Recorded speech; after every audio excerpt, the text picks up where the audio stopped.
Good morning, good morning, good morning. I'm Erica Allen. I'm one of the pastors here at Horizon Church. And we're starting a new message series this morning on relationships called Relationship Goals. Chris is my husband. He is working the slides, and we worked through these so that we would have some good relationship goals to show y'all.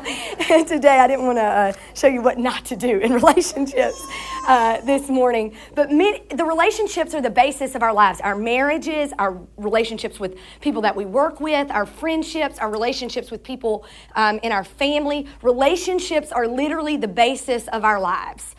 And if we don't have some goals in place for our relationships, if we don't take some time to see what it is God wants for them, we will not live as healthy people. When our relationships are healthy, then we can be healthier physically. People who have healthy relationships in their lives are by far physically more healthy than other people. We can be emotionally healthy, we can be mentally healthy, and we can be spiritually healthy. Relationships matter, and being healthy in our relationships matter. So this morning we're going to do something a little different than we normally do. Usually I read the Bible and we sort of spend some time with that about what God wants. But right now what we're going to do is look at our reality in our lives and in our relationships, and then we're going to read the Bible to see what biblical principles can apply to our lives. So I don't know about you all, but many of us look at our relationships like we look at our cars, right? We want our car or our vehicle or our big old mom SUV, let's be honest, to get us from one place to the other, right? We want our car to take us to work. We want our car to take us to school drop-off. We want our car to take us to the grocery store. But we don't really want to think about how to fix our car, right? How to work on our cars, how to make our cars work. I had a Volkswagen Jetta a few years ago, like 3 or 4 years ago. I had 2 small children at the time. They were like 3 and 2, and I had them in car seats in the back of a Jetta. Everybody know what a Jetta is, a Volkswagen Jetta, a little teeny tiny car. I had 2 kids in there, one on the way, so I knew that my days of the Jetta were like coming to an end quickly. But I was cruising the mean streets of South Tampa one day, and I hit something. Maybe it was a curb. I don't know what it was. But it knocked the undercarriage of my car loose, and it started dragging on the road. And so, I'm pulling into Palmacia Presbyterian Preschool across the street from Plant High School. It's like across the pavement, and my way to fix it was turn the radio up and blast the AC. Anybody else fix their car this way? And so I drove like that for 2 days. My mother-in-law, I'd like bring the kids. She's like, "What is wrong with your car?" I'm like, "I have no idea. I'm just blasting Christian music. That's all I can hear." And I'm not trying to be mean. I love y'all, but some of y'all's relationships are in that kind of situation. You've turned the radio up and the distractions up in your life, and you aren't paying attention to it, but everybody around you is like, "Do you know what's going on?" Like, we heard you coming a mile away, right? So how do we begin to have healthy relationships? I got my car fixed. All they had to do was screw the stuff back where it went. It was great. But this is what this is going to be about. How do we look at our relationships that are falling apart, and how do we make sure that they are in a healthier place? How do we do that? And so I just want to tell you that every single one of us brings a box like this into our relationships. A box full of hopes and dreams and desires. You hope to have a certain kind of career or job. You dream of maybe becoming a parent one day or not. You have desires. You want to spend the rest of your life with somebody that you love, and you want it to be a fulfilling and amazing relationship. Every single one of us bring a box full of hopes, dreams, and desires into every relationship that we have. You have friendships. You bring your hopes and your dreams and desires. I hope that this friendship will bring me community that I need in my life. I hope that when things are down and out, you'll be there for me, and I hope I have somebody to celebrate the good things with. Every single one of us bring a box of hopes and dreams and desires to every relationship we have. What's in your box? What are your hopes and your dreams and your desires? Maybe you hope that one day you'll get to retire and you'll travel the world, or you'll get to spend extra time with your family, or you'll have nice slow mornings at home with coffee. Maybe some of you hope you'll retire by 35 and live in a tiny house and have a compostable toilet. That was one of my hopes, desires, and dreams, right? Like you don't owe anybody anything. You live off grid and have a raised garden bed with 3 kids, right? That was part of my hopes and dreams and desires. And at some point in your friendships or relationships, you take this box full of hopes and dreams and desires. What's in your box? What's in it? You take this box of hopes and dreams and desires and you hand it. You hand it to somebody else. Maybe you've been married a year and you're like, honey, I want 1.2 kids and an SUV and a $500,000 house with 3 bedrooms, 2 dogs. I want a tiny house with a compostable toilet in the middle of nowhere in the mountains of North Carolina. I want to be a stay-at-home mom or a stay-at-home dad. I want to be a doctor or a lawyer. I want to go to school for the rest of my life. I want a new career. You take these hopes and dreams and desires and you hand them to who it is you're in a relationship with. Your friendships, you do this in your friendships. I hope to be a better mom because I'm in a friendship with you. I hope to be a better person. I hope to have somebody to spend time with, right? You take these hopes and dreams and desires and you hand them to somebody else. And when they take these hopes, dreams, and desires transform into expectations. When you receive these hopes, dreams, and desires, it becomes a box full of expectations. Suddenly, Chris is like, you wanted a compostable toilet? I don't even know what that is, right? And it starts to feel a little heavy. Oh, you wanted to retire by the time you're 35? I had no idea. And the box gets a little heavier, right? You wanted our retirement to look what way? You wanted how many kids? You wanted 7 dogs and to foster even more? Right? Like these expectations become super, super heavy. Over time in our relationships, our hopes, dreams, and desires transform into expectations and we hand them to somebody else to hold. And then our expectations become burdens for someone else. It becomes something super heavy and hard to carry. Our expectations become a burden for someone else. How did we get here? A box full of hopes, dreams, and desires knitted in your heart by the creator of the universe who has a special purpose for you to carry out in the world. These hopes, dreams, and desires that are in here are about who God has lovingly and amazingly created you to be. And all of a sudden, somebody else is carrying around your box full of expectations like it's a burden.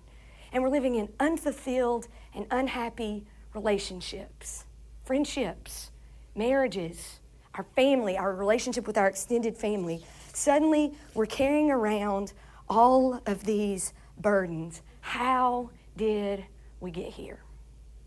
How did we get here? When we hand over our hopes and dreams and desires and they become expectations, our eye boxes of hopes, dreams, and desires has collided with somebody else's. Our eyes, our hopes and dreams and desires have collided. And when they collide, these 4 things happen. Thank you, David, for the preview. Keep going, buddy. Keep going. And these 4 things happen when our hopes, dreams, and desires become expectations for somebody else. The first thing we do is we leave. And y'all all know, I said that, and every single one of you are like, yep, I know somebody who these expectations became too much for them, and they got out of town. We never heard from them again. They left. But some of you are leaving your relationships, your friendships, your community, your church, by quietly quitting. You have quietly stopped showing up with everything you have. You've stopped showing up with your full self. You stopped expecting anything from anybody else. Your marriage is more like a roommate situation than a healthy and fulfilling gift from God to the world and to you. Your friendships have become a burden full of things that you don't want to do anymore. You have left. You have quietly quit your relationships. Some of you leave. Some of us win, right? Some of us are like, here, put some more hopes and dreams and desires in that box. And suddenly the person's like, here, let me catch this one. Let me catch this one. We are winning. I'll just carry your whole huge, big, heavy box of expectations every single place I go. I won, right? I have won. We successfully convince other people to live life our way. Take on my hopes, dreams, and desires. They're a lot better than that compostable toilet you've been dreaming about, right? we begin to control everything. We win. And when one person wins, what happens? Somebody else is lost, right? So we have a game of winners and losers. We conform. It's too hard for us to continue to keep our hopes and dreams and desires in this box, so we throw them away and we're like, honey, here, let me put these in yours. Oh, mom, friends, y'all are looking good in that outfit. Let me just put that right here in my box. You work out 8 times a day for 900 minutes. Let me put that in my box. We conform to be like the people around us. And suddenly people look at you and you're like, who are you? What happened to those hopes and dreams and desires that God created in your heart? You're a shell of the human that I knew. Who are you? We conform. And then, y'all, I thought compromising was the goal of relationships. I thought that when I was like studying this, I was like, compromise it's not biblical. Because what do? You give a little and you take a little, right? And we serve a God who for thousands of pages gave everything he had and expected nothing in return from us or from the people. We compromised. And when we compromise, somebody decades ago decided that was the goal of relationships, is for you to compromise. You give a little and you take a little. You give a little and you take a little, right? It's not biblical. Because compromise involves keeping score. Because whether you know it or not, you're like, I gave up breakfast with the kids. I gave up my run this morning. You fixed breakfast. Let me put a point in my column now. You owe me, right? You owe me.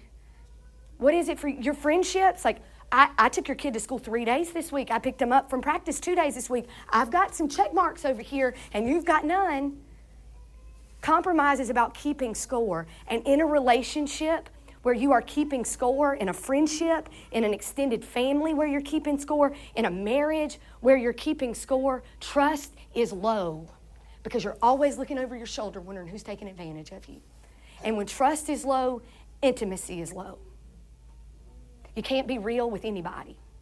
You're like, I've got plenty of people to go and grab a drink with on a Thursday night, but I have nobody who I can look at and say my marriage has completely fallen apart. I have plenty of people that I can go to a football game and tailgate with, but I have nobody to look at and say, I have no idea how to control my alcohol consumption anymore. I have a room full of people that I spend time with every Sunday morning, but my hopes and dreams and desires for a better community, I don't see it happening. And I don't know my purpose in the world anymore. When we keep score, when our trust is low, our intimacy is low, and our hopes and dreams and desires is just a bucket full of expectations and burdens for the world. How did we get here? Anybody here, does this sound familiar to anybody? I need y'all to know. I told Chris this morning, I was like, if nobody shows up this morning, it's fine. This message is for me this morning. This message is for me this morning. Because expectations and burdens, they create transactional relationships that keep in score. I loaned you $100, you owe me $100 plus interest back, right? It creates these transactional relationships. You give and you get. And I don't know anything to do but to tell y'all the truth. I am broken. I'm not perfect. There's a lot of pastors in South Tampa who might not tell you the truth this morning, but I am broken. And I fall at the feet of Jesus all the time asking for mercy and grace and goodness. I am not perfect. And I need y'all to know that this transactional relationship piece is something I'm working on. I'm being really honest. Yeah, expectations create transactional relationships. Thank you for that, David. But I need y'all to know that sometimes when I show up for you and your family at midnight when something terrible has happened, sometimes I'm being honest. I look up on Sunday morning and I expect to see you here, worshiping with us. Because in these hopes and dreams and desires, originally 5 years ago, I wanted a community full of life-giving and meaningful relationships. I wanted us dreaming and desiring that the poorest and the hardest hit people in our community would have food in their bellies, that the kids at elementary schools who don't have support and adults and healthy relationships in their lives, that they would have it because a church believes in a God who's redeeming and restoring the world through relationships. That's how I started. And over time, attendance and money and a bowling alley and all kinds of other stuff became more important than the hopes and dreams and desires in my own life. Expectations became burdens. And I started showing up and I expected stuff from y'all, right? And I began to live like this. And I told God in January, I was like, I need to be set free from that. I can't do it like that anymore. I refuse to be transactional anymore. And this is what I felt like I've learned in the last month, and I'm still learning, so I'm not perfect. Thank y'all for journeying with me. Thank you for believing in and letting a broken pastor lead you. Thank you for believing in God's grace and mercy and power enough to let it transform me and transform you all. I need you to know that this is what I learned. God was really clear. This has helped you survive. Many of you have been able to survive with transactional relationships. You give a little, you get a little. You've believed that compromise is the goal of a relationship. This is what you have done. You have survived. Survival, God was really clear. Surviving every day, letting my feet hit the floor and just thinking about what it is I can get done. Like, I don't even have time, energy, or the capacity to fix any more relationships, God, right? Anybody thought that before? I want my car to work. I want my relationships to work. I don't have the time, the capacity, or the energy to work on them anymore, God. And I just need you to know, survival is not God's desire for you.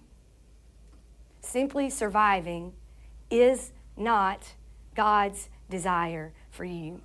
In John chapter 10, verse 10, Jesus stands in front of a bunch of people and he says, I'm a shepherd, and I'll protect you from the things that will steal and kill and destroy you. And merely trying to survive will just keep you running from those things. He said, I have come that you may know life and know it to the full. I've come, Jesus says, that you may know life and know it to the full. This church surviving is no longer my expectation. This church thriving and making a difference in a community desperate for light and change, that's my hope and dream and desire. And I'll hand this bucket to y'all any day. So what do we do? What do we do with our hopes, dreams, and desires? How do we keep them from becoming expectations? Sorry, I don't usually preach with notes, but I needed them this morning because there's just a lot of stuff. So God's desire is for us to have lives where we can still bring our hopes and dreams and desires, that we can take our whole selves before God's full of our hopes and dreams and desires. We can take that whole box and put it in front of God. And as I did this, as I took my box and I put it at the feet of Jesus, when I laid it down in front of God, I watched him begin to mold some of the expectations and burdens in my life. I watched him begin to mold them into dreams that aligned with his heart more. I'm being serious. Because before the feet of Jesus, my hope that people who need mercy and hope and grace and love became true. I watched people, like out of nowhere, contact our church and say, I want to be baptized and I want to live into the purpose God has for me. There's no reason they should have been connected to our church. But when our purpose became mercy and hope and grace of Jesus, that's what kinds of things we started running into. My dream became that God would create a church that fought the epidemic of loneliness that exists in our city. We are one of the loneliest cities in the Southeast. That our church could fight it with real and authentic friendships and relationships. And this week, 4 small groups are busting at the seams, and they're starting this week. But there's room for you, okay? There's room for you. But when my desire didn't become about filling this room up, but filling your lives up with relationships that matter and change your hearts and your lives and your entire change the world. Like, God began to change my hopes and my dreams and desires. My desire to worship God, and not the idea of American worship. Like, what sometimes in America we worship the idea of worship. Like, it's got to be a certain way, right? And when I let that go, we began to fall at the feet of Jesus and really begin to worship and experience change in this world. So what do we do when we have these hopes, dreams, and desires? How do we hold on to them tightly? Like, I need y'all to know, the hopes, dreams, and desires God's given you is your purpose. God's dream for the world comes true when you hold on to these, not when you pass them off and expect somebody else to take care of them for you. God's dream for the world is that the hopes, dreams, and desires He's knit in your heart will come alive in you and through you. How do you hold firmly to this while managing everybody else's hopes, dreams, and desires too? And I need y'all, if you got your Bibles, if you'll turn with me to Ephesians chapter 4. I took my notes out of my Bible, so it might take me a second to get there. Ephesians chapter 4. Paul is a pastor who has started all these new churches in a place called Ephesus, and the church is falling apart. It's fallen apart. They've lost sight of their hopes and dreams and desires of what they were going to be as a church, who they were going to be as people. Their families don't look right. People are like literally having affairs and doing things they shouldn't be doing. Like, it is a mess. The church in Ephesus is an absolute mess. Paul is in prison. The government has decided we don't need this guy starting new churches. Maybe they'll fall apart and not make any impact or difference in the world if we'll put him in prison. So they throw him in prison, and this is what he writes in Ephesians chapter 4. He writes a letter to these people to help them become better, because he's like, I don't know how we got here.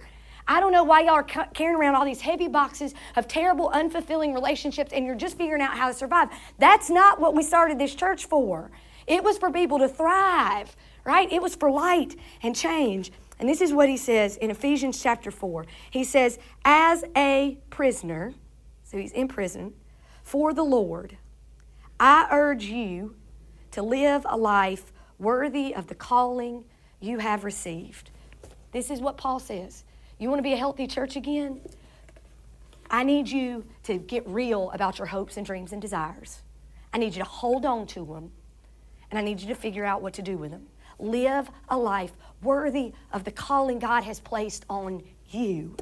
I need you to live a life where you don't get to ignore your hopes, dreams, and desires. Are you listening to me? You don't get to pretend like they don't exist in your friendships and relationships and marriages, with your extended families. You don't get to just discard them and pretend like they don't exist. You don't hide them and just pull them out sometimes when you want to feel good. You don't get to ignore them. You don't get to deny them. You don't get to pretend like they don't exist. You don't get to wish them away or hope they transform into something besides burdensome expectations. Paul says, hold on to them. Your hopes and dreams and desires knit together special in your life is a way that we connect with the purpose of God. So let's keep going. Ephesians chapter 1, verse 4 to 2. Be completely humble and gentle. Humble and gentle. Be patient, bearing with one another in love. Make every effort to keep the unity of spirit through the bond of peace. Don't go dumping people's boxes out and being mean to them. Don't go home and tell your husband, did you hear what Pastor Erica said today? These are expectations I will no longer hold on to. Dump out in the yard. Figure out what to do with them. No. Make every effort to keep the unity of the Spirit through the bond of peace. There is one body and one Spirit, just as you were called to one hope when you were called. One Lord, one faith, one baptism, one God and Father of all, who is over all and through us all and in all. This makes zero sense in our world, but happy people know that their relationships are healthy and happy, and they don't go around expecting you to meet every one of their hopes, dreams, and desires. They don't think you owe them that. They don't think that they are owed anything in return of you caring about their hopes and dreams and desires. They look over and they say, this is what happy people do. They look over and they say, hey, what's in your box? I see that hope that one day you'll be a lawyer and your schedule is crammed absolutely full. Is there one thing I can do to take something out of your life so that you can focus a little more on that hopes, dreams, and desires? And you do it because you love them, because you're humble and you're patient, and their hopes and dreams and desires mean something to you, not because you hope they'll take something out of your box and care about it too. You hold on firmly to your box. You let people look at your hopes, dreams, and desires if they want, but you don't expect them. You don't expect them to meet them anymore. I need y'all to know that I don't actually do this job because of what I get from y'all anymore. Happy people, we take our cues from Jesus. He didn't know us anything, and yet he gave us everything, and he expects nothing in return. That's wild. It makes zero sense to those of us in this room. If I'm honest, I don't believe Jesus happily skipped to the cross. The Bible tells us something different. I mean, he was sweating and grieving in the Garden of Gethsemane on the night before he gave himself up for us. But it was because you were worth it. It's because he loved you. It's because he knew for you to have a box full of hopes, dreams, and desires, he would do anything to make that happen. Not so you would have a relationship with him, but because he thought you were worth it. Some of you are going to stop listening, but if you want your relationships to be happy, you got to get your relationship with God right. You have got to let yourself be loved by the God who expects nothing from you, who loves you in that seat just the way you are. And when you can accept and begin to absolutely be soaked in that kind of love, you begin to offer that kind of love, grace, mercy, and goodness in your relationships. We take our cues from Jesus. Happy people take our cues from Jesus. I moved here 6 years ago.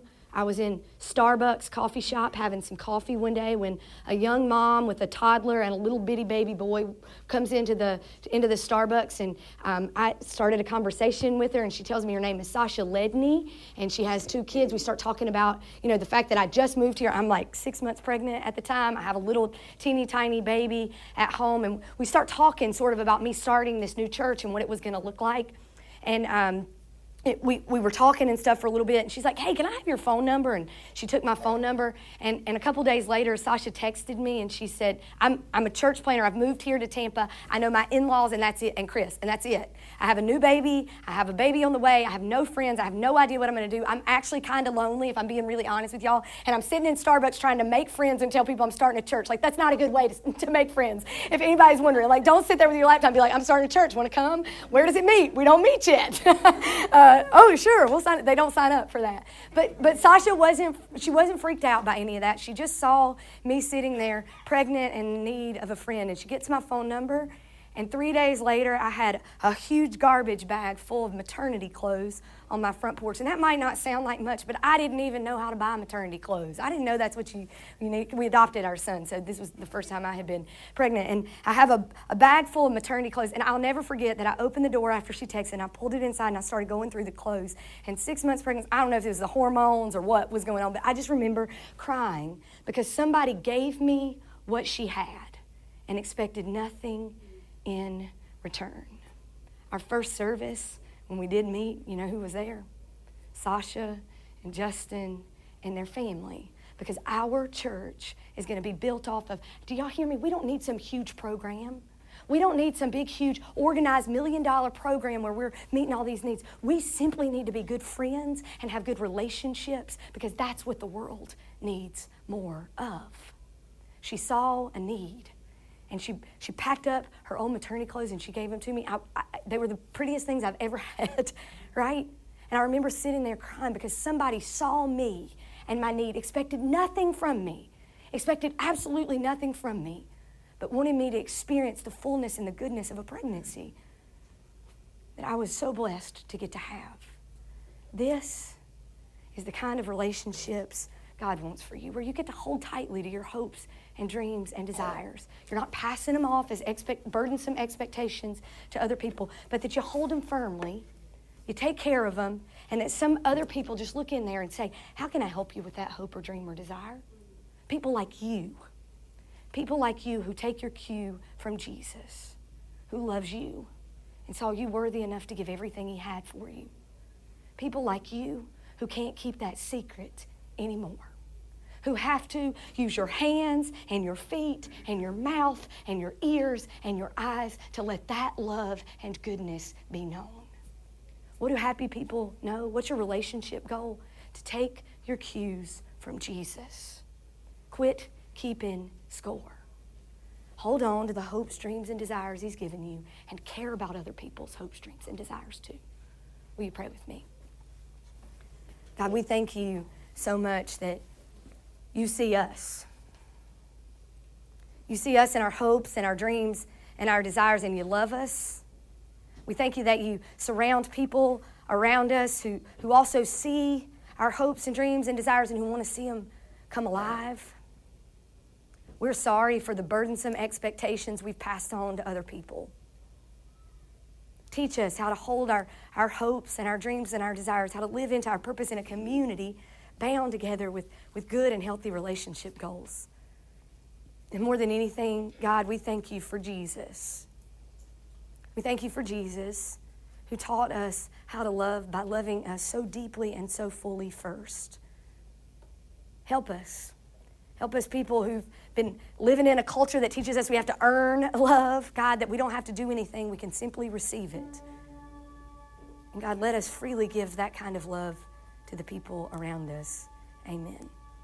I hope you'll come back next week, because this week we talked about how hopes, dreams, and desires. Next week we're going to talk about boundaries and how we can look at those in a way that's biblical. So I hope you'll come next week and bring somebody who you love, because we're going to talk about what that looks like.